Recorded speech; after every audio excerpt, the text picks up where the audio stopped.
Let's give them some love, I tell you. It's amazing. And I tell you, in the 11:35, you do something to Wanda, I tell you. I mean, she just takes it to a whole new place. It's just such a pleasure to be a part of, isn't it? We'll say one day, yeah, I was there. I was there.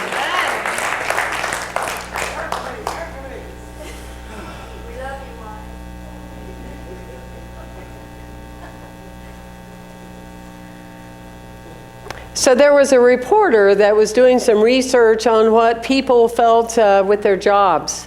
And so he went to a working site, and there were a group of people building an apparent building. And so he walks up to one of the men and says, "What are you doing?" And he says, "What do you think? What's it look like I'm doing? I'm sweating in the hot sun, you know." So then he goes up to another guy and says, "Well, what are you doing?" He says, I'm building some kind of wall." Goes up to a third guy and says, "So what are you doing?" And he said, "I am building a great cathedral." Wow. When I think about spiritual community, I think about the transformation of my own personal life, of being affiliated with a spiritual community. I have always been part of a community, even when I wasn't a pulpit minister. And like so many of you, the reason early on that I wanted to get involved in a spiritual community is that I had bought into a belief that I was broken. I had bought into a belief of all the labels that I had placed upon myself, the tattoos. I'm this, I'm that, I'm alcoholic, I'm that thing, I'm this thing over there. And I had bought into an idea, a culture, an environment that had told me time and time again, I'm broken about something. Because if people can convince you that you're broken about something, you will fall for anything. And so when you come to a spiritual community such as this, and you come and you bring in that sense of being broken, what happens over time is you begin to understand there's nothing broken about you, but actually that you are in your wholeness. You're in your wholeness, and you learn to work from the capacity of whatever is going on in your life out here. Because it is going on out here. Your air conditioning's broke. That just happened to me. You have this thing with your car. You have that with your ex-lover. You have things. Those things are out here, right? The only time they get brought in here is when you bring them in here.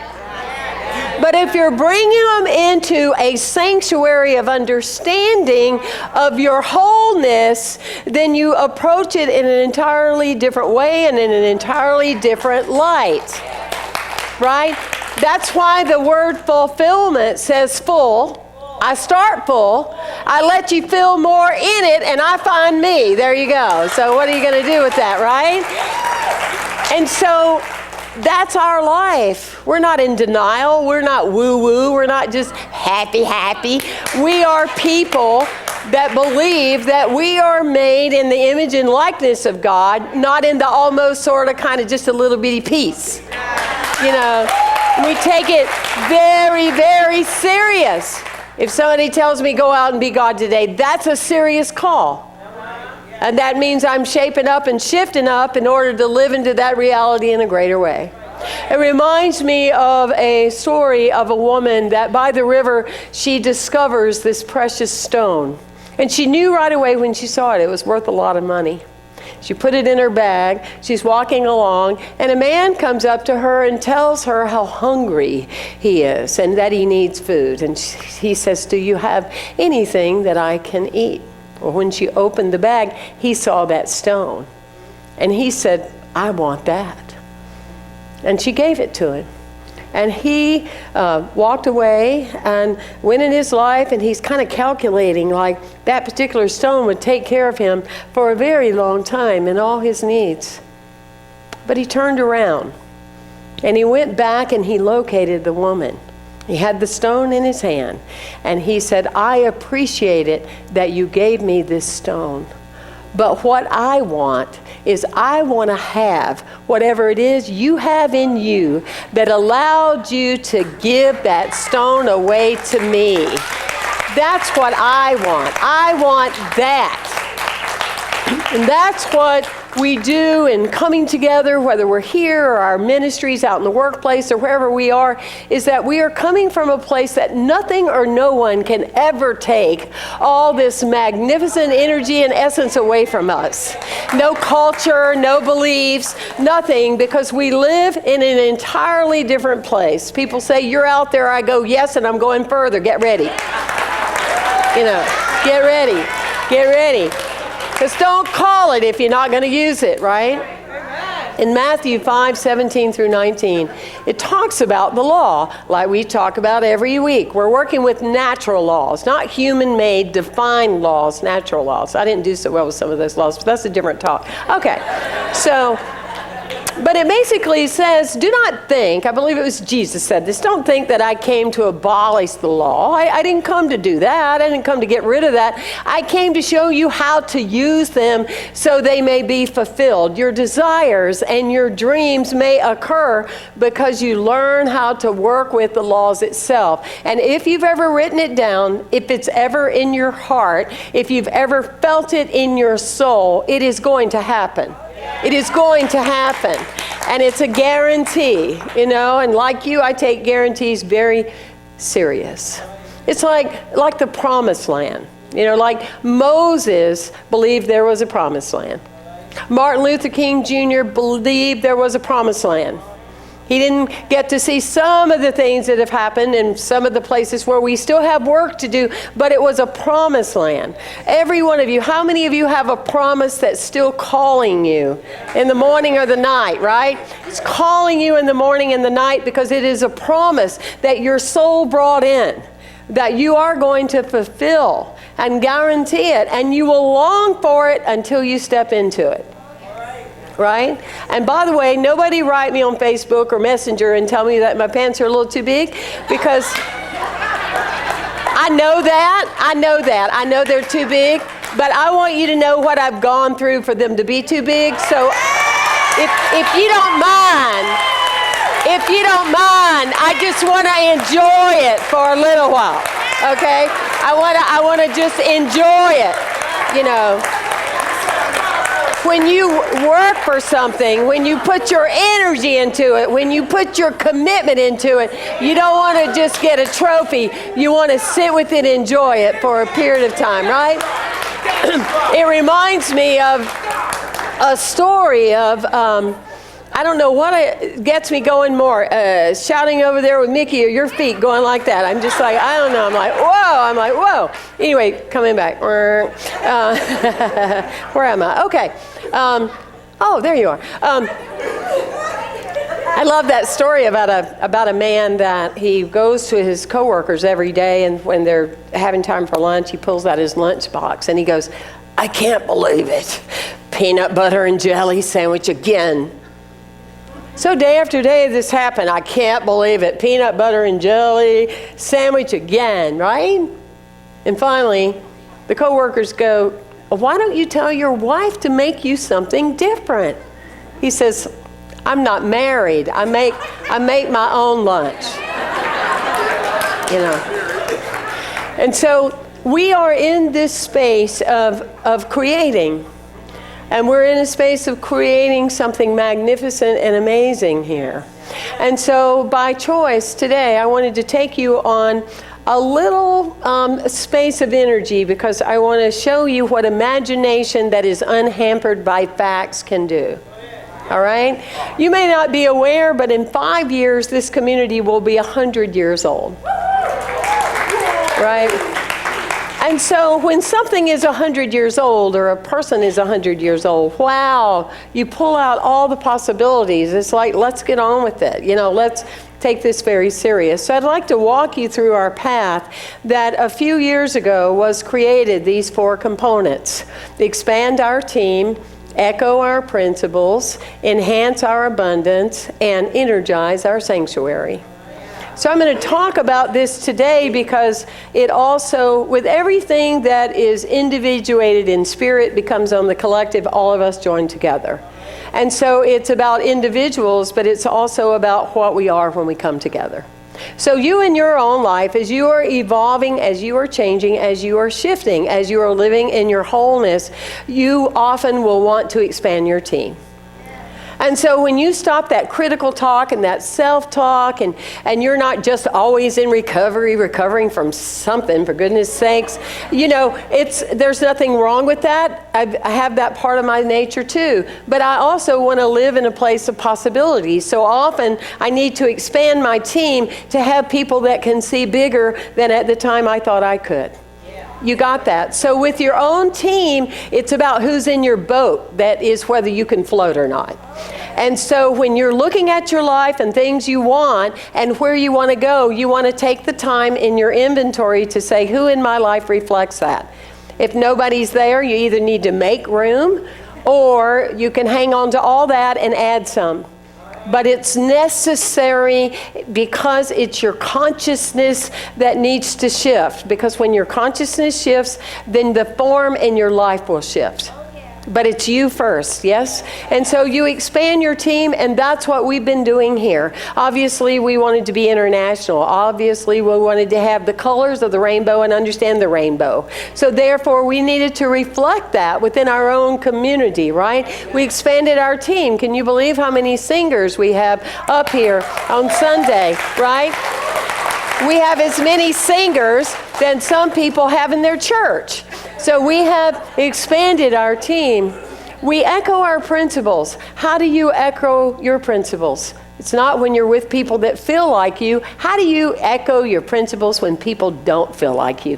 Do you cow down or do you stand up? Or do you say, well, thank you for asking me how I feel. Now's a perfect opportunity for me to share with you how I feel and where I'm coming from.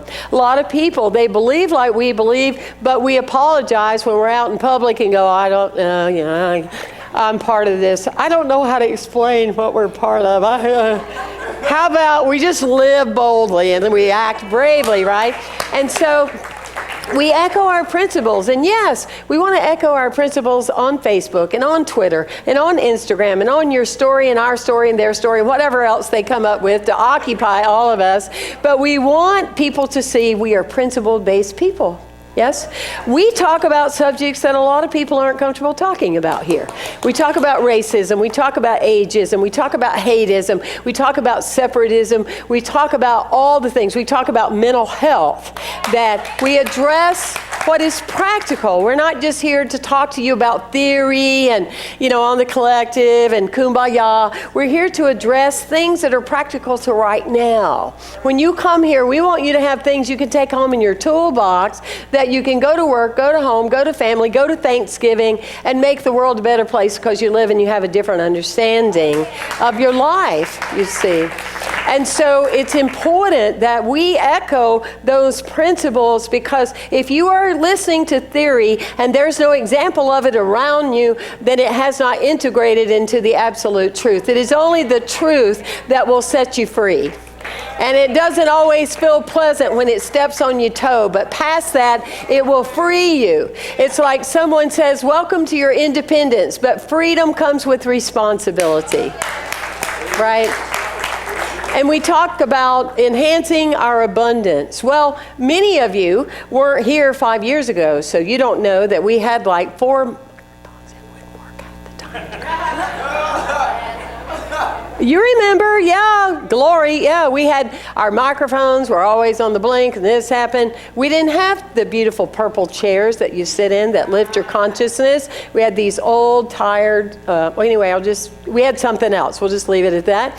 And the carpet was here from 1970 and we have new carpet. And so we have enhanced our abundance in so many different ways and energy. And we give to all different kind of organizations all the time and support the cause of that. So it's exciting. How do you enhance your abundance? What's your bottom line with money? What's your bottom line with being wealthy? What's your bottom line with how you sit with where you are financially? If you repel money, it repels you. If you say, I just get by, you get by. If you say, here I am, I keep a $100 bill on both sides of my wallet because I always have enough. Even when my mind tries to trick me, I always have plenty. And by the way, if you walk around with a $100 bill, nobody will ever let you spend it. It's really a cool thing. But that's a different talk for another time. Oh, we don't want you to have to break that. Oh, great, yay. Woo, baby. So we want to teach our children to love money. It's an energy of life. It's like you don't hear everybody just talking about, oh, I hope you never want any food. Oh, I hope you feel uncomfortable like wanting to order food. It's food. That's all it is. And the more you love it, the more it loves you. As simple as that. And so then we energize our sanctuary. Well, oh my, I don't need to talk a lot about that. I don't need to talk a lot about energizing our sanctuary. We've had major events here. We've had people from all over the world come here over these past few years. It's been amazing. It's like if you do come here, people say that. We are known for that. Why? Because we made it something that matters to us. They go, I don't know. I just got to tell you, I have more energy than when I came. It's like, wonderful. That's awesome. Energizing our sanctuary. Well, energizing your sanctuary, self-care, love, what you say about yourself all week long, that's how you energize your inner sanctuary. That's how you are in a space of knowing who you are. It's easy to be in the love club when you're with people like us and we're all going to just love you no matter what. But you want to take that energized sanctuary wherever you are.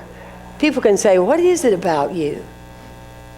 What is it about you? How do you stay so energized? How do you stay so uplifted? You know, how do you do that? What is it? You love when they wonder, don't you? You love it. You love it. Because when you're free to be yourself, you don't mind drawing attention to yourself, right? Because you're out of the closet. You're out loud, whatever that is. I know some of y'all are trying to go somewhere else. I'm just staying with my lane. Staying in my lane. So where are we going from here? Where are we going from here? And why is it important? Where we're going from here is that we are going big or go home. We are going bolder than we've ever gone before. So what does that look like in its simplified version? One thing is that our new campus, we want to have a school. We want to have a school from ages 3 to 12th grade. Right. We want this school to be led by the director of the Creative Play School, Kaya Belcher. She has 3 to 5 years now only. She has a 2-year waiting list.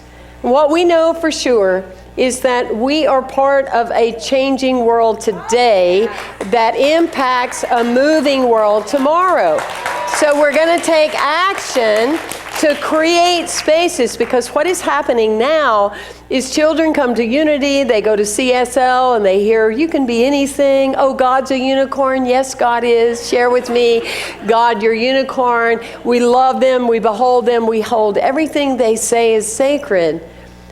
However, when they go to the public school system, which is in a box, it's almost harder for them than if they didn't know what they know.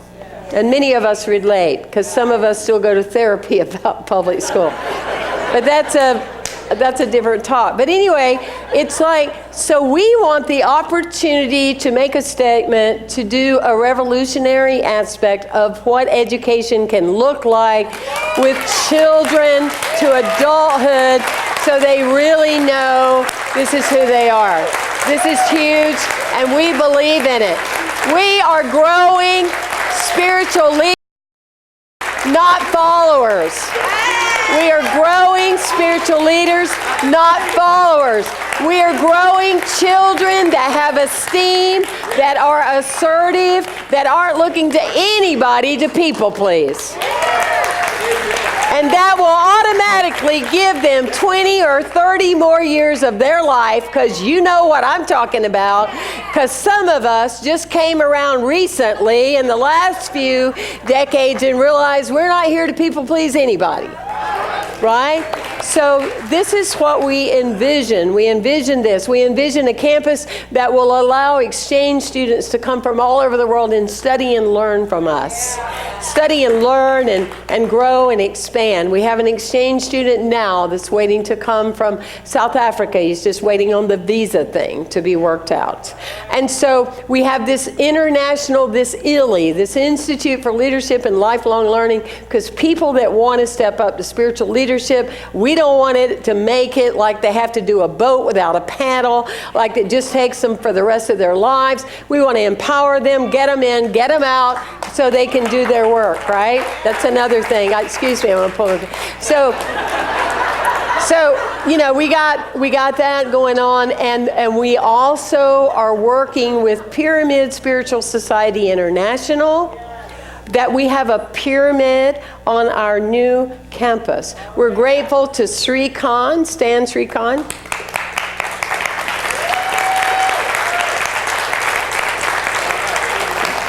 For introducing this model to us as a community. Now, what I want to clear up is we have no idea what that looks like. Isn't that exciting? Because I don't love to know everything. Because when I think I know everything, then I'm already squashing dreams. You understand? And so, having said that, we know we're going to have a pyramid, don't we, Sri Khan? We know we're going to have a pyramid. What size pyramid? We don't know. Will it be a pyramid the size of this platform, the size of this room? Will it seat 1,111 people? Well, that would just be make our day. Yeah, but we're living in what we don't know. And so we're just seeing what we're called to do, but we know we're called to have a pyramid. Yes, is that fair enough? So we will just see what that unfolds. But we know inwardly we are building a great cathedral. So a king was very thrilled with one of his workers. And so he brought him in and said, here's a stick, and I want you to make a circle of whatever you want, because we have lots of territory. And so he stood up with his stick and he went just like this. And the king says, that's it? That's all you want? You want just that little space in the circle? He said, oh no, I want everything outside the circle.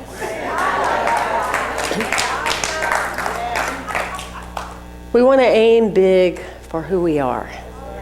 We are a mighty force of divine good in the world, and therefore let us hold together an amazing space of what is yet to come.